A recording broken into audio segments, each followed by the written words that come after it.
লাতিন আমেরিকার দেশ বলিভিয়ায় সেনা অভ্যুত্থানের চেষ্টা ব্যর্থ হয়েছে।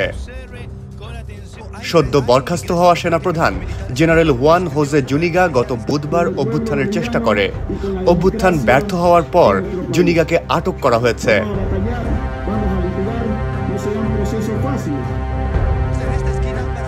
গতকাল রাজধানী লাপাজের সেন্ট্রাল প্লাজা মুরিলো চত্বরে বলিভিয়ার প্রেসিডেন্টের বাসভবন ও কংগ্রেস ভবনের সামনে ট্যাঙ্ক ও অন্যান্য সাজোয়াজান নিয়ে জড়ো হতে থাকেন সেনা সদস্যরা। তখন নিজের বাসভবনেই ছিলেন প্রেসিডেন্ট লুইস আর্চি। এখন ওয়ালটন ফ্রিজ কিনে অনেকের মতো আপনিও হয়ে যেতে পারেন মিলেনিয়ার। সেরা পণ্যের সেরা অফার, ওয়ালটন মিলেনিয়ার। প্রত্যক্ষদর্শীরা রয়টার্সকে জানায়, অভিযানের এক পর্যায়ে সেনাবাহিনীর একটি সাজোয়াজান প্রেসিডেন্টের বাসভবনের দরজায় আঘাত করে এবং সেনারা ভবনে ঢুকে পড়ে।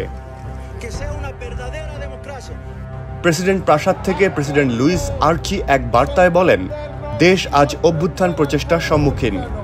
আজ দেশ গণতন্ত্রকে ছোট করে ফেলার স্বার্থের মুখে পড়েছে।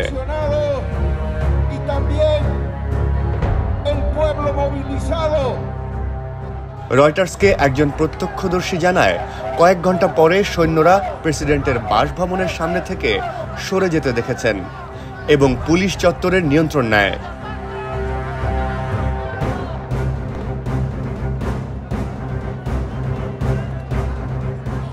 বলিভিয়ার কর্তৃপক্ষ অভ্যুত্থানে নেতৃত্ব দেওয়া জুনিগাকে আটক করে কোথায় নিয়ে গেছে তা এখনো স্পষ্ট নয়।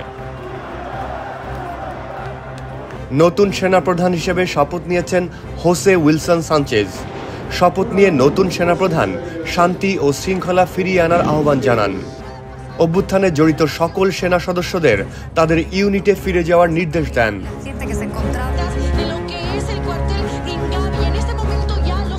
রাষ্ট্রপতি লুইস আর্চি এই অভ্যুত্থান প্রচেষ্টার তীব্র নিন্দা করে এবং আন্তর্জাতিক সম্প্রদায়কে সমর্থনের আহ্বান জানায়।